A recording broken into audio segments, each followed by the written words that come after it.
My name is Les, And I'm Maclean. and this is our interview podcast.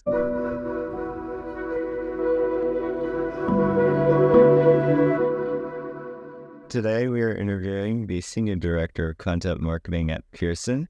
And why don't you go and introduce yourself? Yeah, my name is Lauren Audet, and I am a YHS alumni from 2001. It's hard to believe. And this is the first time I've been back in the building since I graduated, so it's pretty wild. Wow.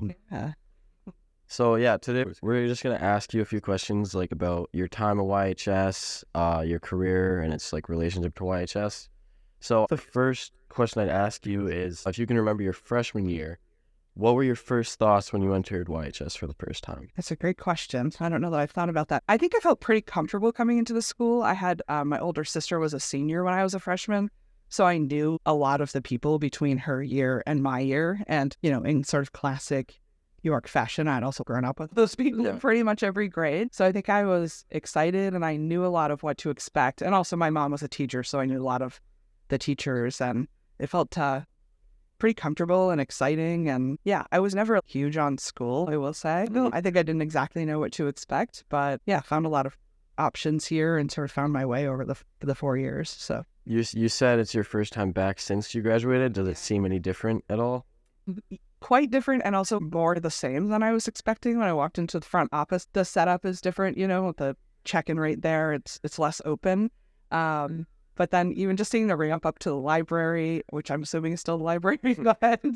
And walking through the halls, it took me right back. It was amazing. You've been going on this. Do you have any moments or memories that you remember that stood out to you or really changed your perception of YHS? So things that you're like, oh my goodness, that's really weird. And then, you come back, is it still there? No. Yeah, so I think in my experience here, one thing that really sticks out to me is I think I came in thinking that you had this set path ahead of you. It was almost like there were these tracks and you were one kind of student or another kind of student. And I remember there was this moment where I realized I was in a lot of these upper track classes and that just was not me. For instance, I was supposed to take calculus, and I had been really struggling with math, but I thought that was the only way to get into a good school or the only way to have a secure future. I don't know that anyone really said that, but I just put a tremendous amount of pressure on myself.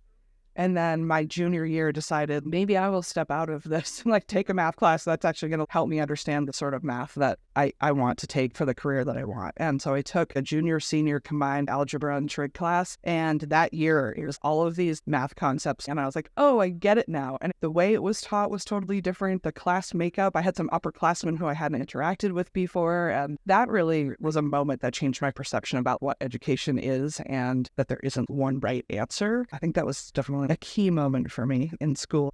Do you think those classes that you took helped you succeed in your job that you're doing now? I do. And it's funny that math was something that I never felt like I was good at because I've had several careers and all of them have been very math dependent. And right now I do tons of analytics work and constantly looking at data. And, so there's just a lot of crunching of numbers and refiguring things. I've been a baker. I have a lot of hobbies that are math-based. So it's interesting to me that for so long I had this idea about myself that I wasn't a math person. Yeah. And I think that class allowed me to have more of a flexible mindset about what is a math person. That there isn't really one way to do that. Yeah, I personally don't like math all that much, but I'm only a junior and I'm going to be taking functions, stats, trigonometry next year. Keep an open mind too, because it's amazing how many people thought the same thing. And then they went to college and had a college experience where they were like, oh my God, math is a totally different thing. And I love it. One of my very good friends, he has a PhD in physical oceanography. When he does his research, it's like looking at the matrix streaming in front of him. And he really got turned on to math in college. And I know a bunch of people who are that way. So yeah, it can change. It's amazing. Wow. So you wanted to go into marketing at the time, or? No, not at all. Okay. I actually spent most of my time in the art room when I was here, and I got a fine arts degree from the Maryland Institute College of Art. So my degree is actually in printmaking, like fine arts printmaking, screen printing, lithography, all of that. And I did that for a little while. I moved out to Seattle and I made hand-painted and hand-printed wallpaper. And then I also had 3 other jobs because you can't actually make a living doing that really, especially living in downtown Seattle. So I always catered and worked in kitchens, and I had all these creative side jobs, and I did that for a really long time. And I had honestly no idea what I wanted to do or wanted to be. And then I just sort of got to a point where I was like, okay, I either really lean into this cooking career and open a restaurant or a food truck and try to make a real go of it. So I really just started thinking about how my brain works, what kind of tasks I'm attracted to, how that might apply to something outside of things I'd done before, and ended up working at a small publishing company based in Portsmouth called Heinemann, and they're an educational publishing company. And I started there as an editorial coordinator. And so we work really closely with the editors and the authors to take their manuscripts and turn them into books. And I worked my way up at that company and started writing blogs, and then started editing the blog, and then I worked on their social media, and that's how I got into the marketing piece of things. And then got promoted a bunch there, and then just a year ago switched companies over to Pearson, which is specifically focused on higher ed, not the whole company, but the specific team that I work on, whereas with Heinemann I was focused on K-12. So again, that's been another big thing. I have to learn how to market to college producers instead of K-12 teachers. So yeah, it's been a wild journey, but I spent 15 years out of college just not knowing what it is I wanted to do. So Yeah, yes, that's really interesting. yeah. I think if you just sort of follow what's next, you can stay really reflective on what the actual tasks you like to do and what you're interested in. So we were going to continue with some questions that are related to your further education and also connect back to your relationship to YHS, either that you currently have or that you had. And the first one, which I think you did mention briefly, where did you go to college? I went to college at the Maryland Institute College of Art, which is a fine arts college based in Baltimore. And at the time, I knew I really wanted an urban experience and something really different from New York because I didn't want to live in a place like this. I was one of those kids who was just like, get me out. I want a totally different experience. And not that there was anything wrong, but I knew that I was living a pretty sheltered experience, but I couldn't quite put my finger on how. And let me tell you, moving to Baltimore really opened my eyes to that. I was like, oh, okay. I had it really good. I might also get maybe a second degree other than fine arts. Yeah, personally, when I go to college, I'd like to go to a bigger city, but maybe not Baltimore then. I mean, it's a great town. I love Baltimore. It's just a rough around the edges kind of city. There's a lot of poverty. There's a lot of drugs. It's an intense place, but it really did teach me a lot. And there are so many interesting things about a city like that, where there are all these expressions of humanity that you don't see in the same way in a place like this, you know, where a lot of people are comfortable and have access to the majority of the things that they need. Would you say that's what influenced your decision to go there, just how different it is from around here? Yeah. And I didn't know until I got there truly how different it is, but it definitely did that. So would you say you enjoyed your time at YHS or college more?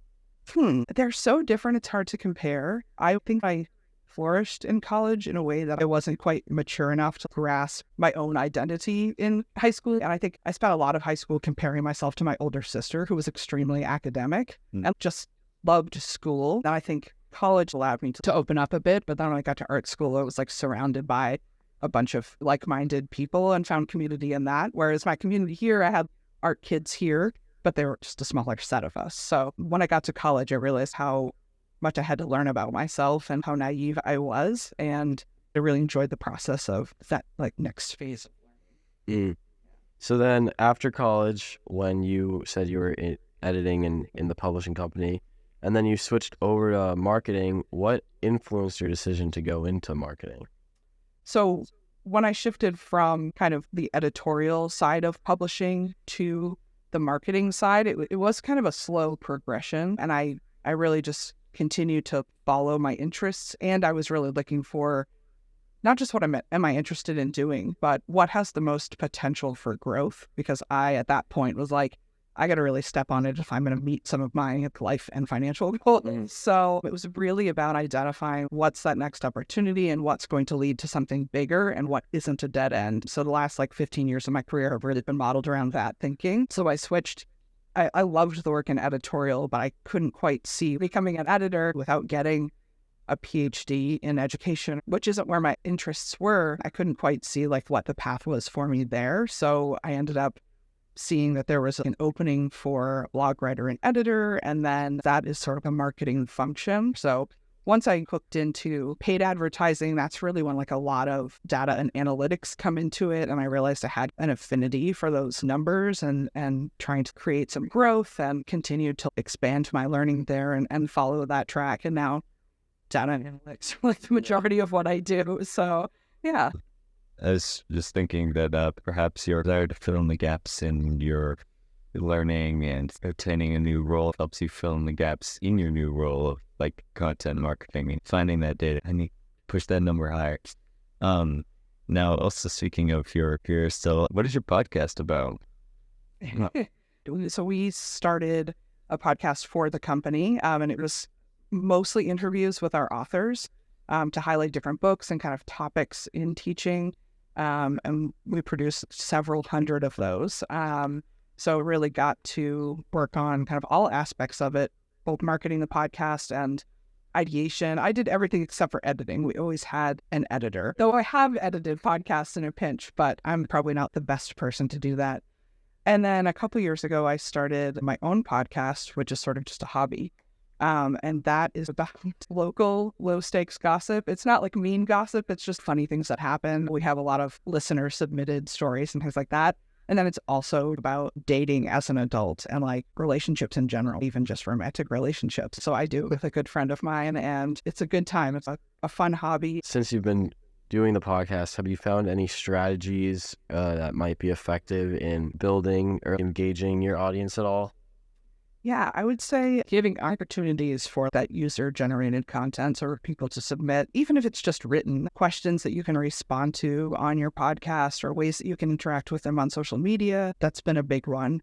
For my podcast now, we have a hotline where people can call in and leave us voicemails. It's just a Google number. It doesn't ring through to anybody's phone, but yeah, so they can call that in. And it's just fun, and it makes people feel like connected to the work that you're doing. And people tend to like when they're featured or when they're talked about, or even if you change their name and they're the only one who knows it's them, they'll often share it on social or highlight it in different ways. So any way that you can like loop in your community of listeners or any way you can tap into somebody's niche interests, that's gold. That's interesting, the hotline thing. I never really thought about that as a way to get your listeners more invested. Yeah, and another great thing is if you do something like a Google number, people can text you. And a lot of people I know don't like to talk on the phone. I'm not a huge phone talker myself, but any opportunity that I have to text in something, if it's going to get read on air, that's great. Has the podcast been effective in promoting your business, if you know? Yeah, so when I was working on a business podcast, it was definitely effective. We really started it because we're like, okay, teachers are so busy. They have way too much on their plates. And how often is a teacher going to be able to sit down and like read an entire professional book? We hope that that's fairly often, but also can we give them something useful in a 20 to 30 minute chunk where they can listen to it on the way to work or while they're driving the kids around or while they're creating lesson plans or, whatever it is. Like, how can we deliver something that is useful in a digestible package while people are multitasking? I think because of that, we were one of the first K-12 focused education podcasts that really focused on professional development for teachers. It really took off and we found an audience very quickly, and we continued to grow it pretty quickly over the years. And we started at a time when podcasts hadn't really taken off the way they have since the pandemic, right? It's like everybody has a podcast now. So we kind of tapped into some of that early market growth. Now it's very difficult to grow a podcast, but it was definitely worthwhile, and it brought a lot of educators and connected them to authors and other educators that maybe they didn't know about before. So, yeah. Educational audiobooks. So brilliant. Yeah. So this is going to be our second to last question. Your experience at YHS, if you had to summarize it, would you say it was positive, negative, kind of in the middle? Just how would you summarize your experience at YHS? Yeah, I would say it was positive. I had a lot of really great teachers here and a lot of teachers who seemed very invested in helping you see the world in a new way. And when I look back, especially when I run into people or talk about high school, I realized how unique my experience here was through different activities that weren't reading or taking tests. I feel like that was particularly great. Overall, I would say positive. And our last question, is there anything else you'd like to tell us about? Yeah, I guess I would just say, if you're interested in something, just follow what you're curious about and don't worry about how it fits together with what you think your life path is or how it fits together with what you're currently doing. If you're interested in it, there's probably a reason. And you probably just haven't found what the connection is yet. But once you get into it, it's amazing how things overlap and how you benefit from this seemingly disparate thing that you're interested in and how it will feed into these other things that you're doing. So that's something that I have learned probably the hard way. So if saying it out loud can help in any way, that would be one piece of advice that I would give to anyone. I think that will definitely help. And I thank you for taking your time out of your day to come out and help us. This was a blast. Yeah. I love that you're doing this.